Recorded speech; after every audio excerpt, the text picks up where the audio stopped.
Hi all, welcome back. In today's class, we will differentiate between reversible work and irreversible work, and which is the most common question of 3 marker if you are attempting any exam during the half yearly or quarterly in your school. Okay, so let's do this question and finish the work reversible, irreversible, or process also. So in next class, I'll explain you what do you mean by different types of processes. So today's class will complete this topic, and the topic is first we will take 1 minute. We'll take irreversible work and then we'll take reversible work. Irreversible, irreversible work or process, and one is reversible process. Okay, now let's talk about this irreversible process. That means you cannot reverse it back, and if you reverse it back, okay, it will not follow the same path. If you remember, I have told you, for example, if you this is your thermodynamic system, yeah, and if you put all of a sudden, if you put 1 kg here, the piston will come automatically at a time, suddenly it will come down, and all the gases are confined here, correct? So what has happened, यहाँ पे क्या हुआ कि कोई आपने path, ऐसा नहीं था कि आप एक टाइम पे उसको रिवर्स ले जा सकते थे, है ना? आपने अगर 1 kg रखा तो पिस्टन तुरंत नीचे आता था, correct? So that kind of work जिसको आप एक पॉइंट से वापस नहीं ले जा पाओ, वो अगर स्टार्ट हुआ तो वो एंड तक जाएगा. That kind of work was known as a irreversible work और irreversible process. So इसमें जो वर्क था, इसका जो वर्क था, उसमें प्रेशर क्या था बेटा? कांस्टेंट. तो प्रेशर क्या था? कांस्टेंट. और इसमें P delta V. Volume change हुआ था फाइनल, इनिशियल से फाइनल तक. तो आप लिख सकते हैं W is equal to minus P. और वॉल्यूम कहाँ से कहाँ तक चेंज हुआ था? अच्छा, P कौन सा? P एक्सटर्नल, है ना? P external. और वॉल्यूम आपका चेंज हुआ था final minus initial. Delta V को क्या बोलते हैं? Final minus initial. अच्छा, ये प्रेशर कांस्टेंट है. यहाँ क्या कांस्टेंट है? प्रेशर कांस्टेंट है. तो इसको आप आइसोबैरिक भी बोल सकते हैं, है ना? क्योंकि यहाँ पे क्या है? प्रेशर कांस्टेंट है. तो इरिवर्सिबल वर्क अगर प्रेशर कांस्टेंट है तो उसको आइसोबैरिक बोलते हैं. अच्छा, रिवर्सिबल वर्क में जब आप बात कर रहे थे तो रिवर्सिबल वर्क आपका क्या था? रिवर्सिबल वर्क में क्या था कि ये आपका पिस्टन था और आप एक छोटे छोटे पेबल इसमें डाल रहे थे और थोड़ा थोड़ा क्या हो रहा था? काम हो रहा था. Infinitesimally small work has been done. और अगर आप उसको हटा रहे थे तो गैस एक्सपांड हो रही थी until next equilibrium is achieved, है ना? तो इस केस में जब आपने वर्क रिवर्सिबल निकाला था आइसोथर्मल में, है ना, ये आइसोथर्मल भी है क्योंकि टेम्परेचर यहाँ पे क्या है? कांस्टेंट है. यहाँ टेम्परेचर का कोई रोल नहीं है. थ्रू आउट द सिस्टम क्या चल रहा है? टेम्परेचर क्या चल रहा है? कांस्टेंट चल रहा है ना? तो टेम्परेचर क्या है? कांस्टेंट है. सो यहाँ पे क्या होगा? W रिवर्सिबल हमने निकाला था, क्या निकाला था? Negative of 2.303. याद आ रहा है? NRT number of moles constant थे, gas constant, temperature constant. Temperature constant था तो हमने क्या बोला था? आइसोथर्मल, है ना? आइसोथर्मल. तो -2.303 एनआरटी, क्लियर. और फिर क्या था? Log to the base 10 of V final यानी V2 और V इनिशियल. ये आपका वर्क आइसो, ये कौन सा फॉर्मूला बेटा? ये आइसोथर्मल, आइसोथर्म. तो ये हो गया आइसोथर्मल रिवर्सिबल प्रोसेस. अच्छा, इसमें मैंने आपको एक और बताया था, W reversible is equal to -2.303 nRT, correct, nRT log to the base 10, log to the base 10। अच्छा, अगर आपका कोई भी न्यूमेरिकल इस पे प्रेशर पे है तो प्रेशर और वॉल्यूम इनवर्स होते हैं, तो ये P इनिशियल बाय P क्या हो जाएगा, फाइनल आ जाएगा। ये हमने पूरा डिस्कशन कर लिया था in our last class. Okay, अब you have to tell me यहाँ W की वैल्यू किस में आ रही है, W की वैल्यू किस में आ रही है, नेगेटिव में, है ना, ये नेगेटिव है, करेक्ट। अगर W की वैल्यू आपके नेगेटिव में आ रही है तो वो कैसा वर्क है, that is work done by the system. और अगर work done by the system है तो वो कैसा है, एक्सपांशन। वो क्या है बेटा, एक्सपांशन, है ना। तो अगर आप एक्सपांशन करते हो तो वर्क डन की वैल्यू क्या आती है, नेगेटिव आती है, क्योंकि अगर सिस्टम काम कर रहा है, एक्सपांशन यानी सिस्टम काम कर रहा है ना, पिस्टन को मार रहा है और एक्सपेंड हो रहा है, तो वर्क डन नेगेटिव आता है, यहाँ आ रहा है। तो मैडम ये वर्क रिवर्सिबल एक्सपांशन के लिए है, करेक्ट। ये वर्क रिवर्सिबल किसके लिए है, एक्सपांशन के लिए। अगर आप वर्क अगर आप वर्क रिवर्सिबल किसके लिए लेना चाहते हो, अब एक्सपांशन हो गया तो बचा क्या, कंप्रेशन। तो कंप्रेशन में क्या होता है, पॉजिटिव। कंप्रेशन में वर्क कैसा होता है, positive. Work is done by the system, तो दैट इज कंप्रेशन, है ना। गैस कंप्रेस होती है तो वर्क कैसा होता है, पॉजिटिव। और वर्क अगर पॉजिटिव होगा तो ये फॉर्मूला कैसा लिखेंगे हम कंप्रेशन के लिए, W reversible is equal to 2.303 nRT, correct, log to the base 10 V final by V initial. कुछ चेंज नहीं होगा, सिर्फ ये नेगेटिव वैल्यू क्या हो जाएगी, हट जाएगी। क्लियर होता है। और ये formula W reversible 2.303 nRT, correct, nRT log to the base 10 P initial by P final हो जाएगा। तो अगर आपको कंप्रेशन, ये आइसोथर्मल कंप्रेशन है, आइसोथर्मल कंप्रेशन, और ये आइसोथर्मल थर्मल एक्सपांशन का फॉर्मूला। क्लियर हो, डन ना। तो रिवर्सिबल वो बेटा जिस, हाँ ये प्रोसेस स्लो हो रहा है, इन्फाइनेटिसमली स्मॉल हो रहा है, लॉन्ग टाइम ले रहा है, लेकिन ये हो रहा है और इसका पाथ आप क्या कर सकते हैं, एनी टाइम आप इसको रिवर्स कर सकते हैं।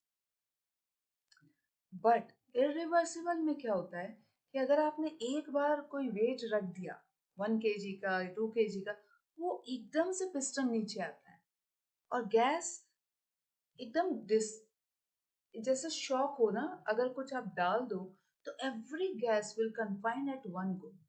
सो सेकेंड पॉइंट, ऑकर्स रैपिडली, है ना, occurs at one go, rapidly. Or what is the another word? Spontaneous.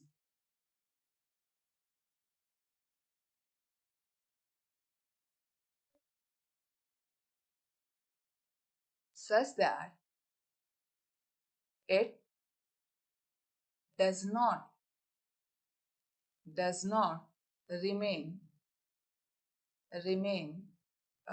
in equilibrium. A lot of theory, in equilibrium during the transformation. During the transformation. Transformation के समय ये equilibrium में नहीं रहता। आपने 1 kilo का वेट रखा और ये पिस्टन एकदम से नीचे आया, तो इक्विलिब्रियम में, और जबकि रिवर्सिबल में वो हर समय इक्विलिब्रियम में रहता था। आप पेबल डालते थे, it comes a bit down and then the external and internal system will, you know, थोड़ा रिटेलिएट करते थे, फिर थोड़ी देर बाद इक्विलिब्रियम में आ जाते थे, फिर आप एक पेबल डालते थे। लेकिन इरिवर्सिबल में ऐसा नहीं है, आपने 1 kg डाला, वो एकदम से नीचे आया and there is no equilibrium during the transformation. Stage 1 से स्टेज 2 में आते समय कोई उसमें इक्विलिब्रियम का प्रोसेस नहीं दिखता है। क्लियर होता है? अब रिवर्सिबल में आते हैं। रिवर्सिबल में the system does not deviate from equilibrium by more than an infinitesimally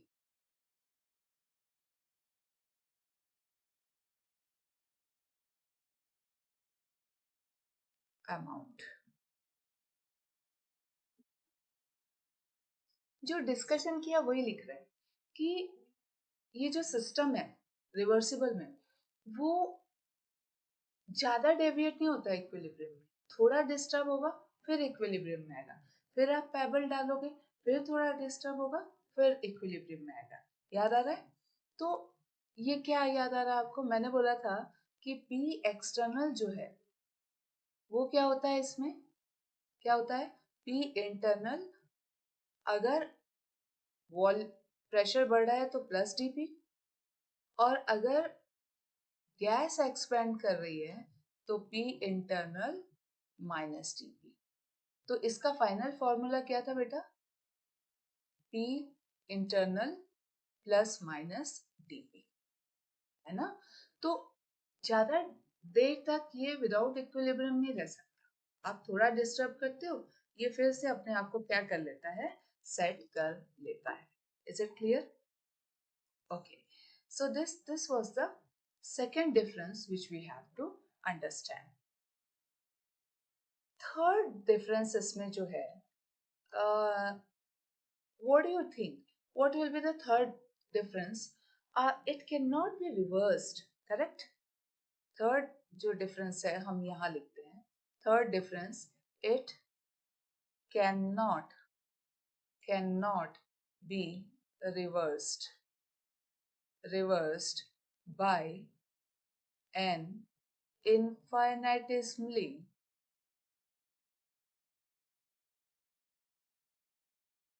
change in external condition। ऐसा नहीं कि आप थोड़ा सा कोई चेंज किए और ये रिवर्स हो जाए, ये रिवर्स नहीं होगा। It can not be reverse, correct? तो आपको इसमें क्या करना पड़ेगा कि ये रिवर्स अगर हो भी गया तो ये क्या होता है, इसका पाथ क्या होता है, डेविएट हो जाता है। तो थोड़ा डेविएशन भी होता है, और अगर थोड़ा सा भी चेंज करोगे एक्सटर्नल कंडीशन में तो ऐसा नहीं होगा कि ये रिवर्स हो जाएगा। थोड़ा सा चेंज किया और रिवर्स हो गया, जैसे एक पेबल हटाते थे और पूरा सिस्टम रिवर्स हो जाता था रिवर्सिबल सिस्टम में, यहाँ वैसी कोई बात नहीं है। जबकि यहाँ पे क्या है, इस पॉइंट पे can be reversed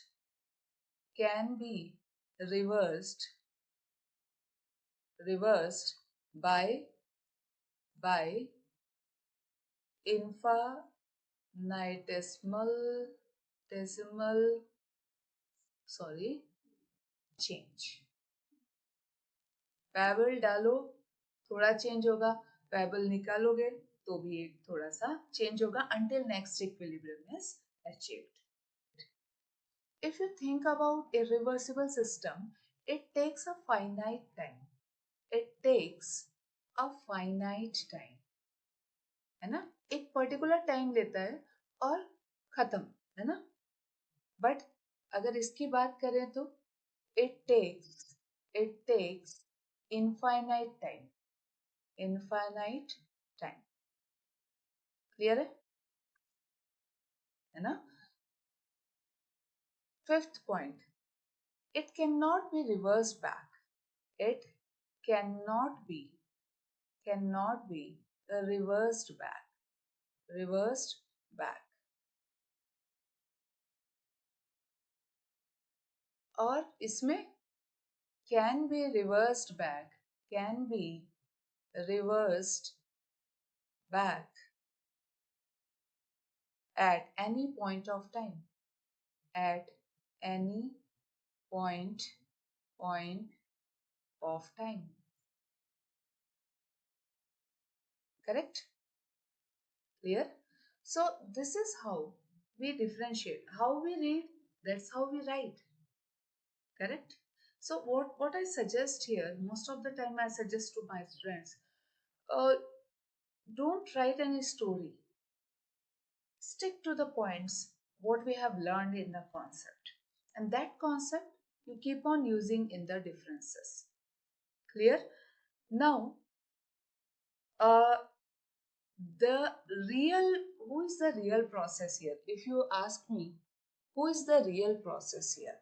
So sixth point will be, these are the irreversible systems, are the real process. Real process. अब आप बोलोगे क्यों? क्योंकि it takes a finite time. हम लिख चुके हैं, है ना? It takes, it completes in a particular time. Completes, correct? Faster in a particular time. In a particular time. Am I correct? But here, this is a theoretical process. ऐसा कोई process है जिसमें आप घंटों बैठ के उसको ऑब्जर्व करो कि अब वो हो रहा है, कि वो हो रहा है कि नहीं हो रहा है. करेक्ट है? So it takes a infinite time. So here it is what? It is a theoretical process. Correct? It's a theoretical process.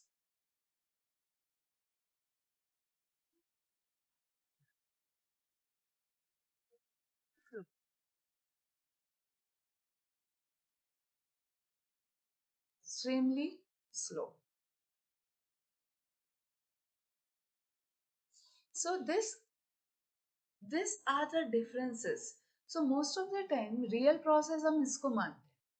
अब आप में से यहाँ पे बोलो मैडम ये थियोरेटिकल कैसे हुआ? कुछ प्रोसेस स्लो होते हैं, वो इम्पोर्टेंट होते हैं.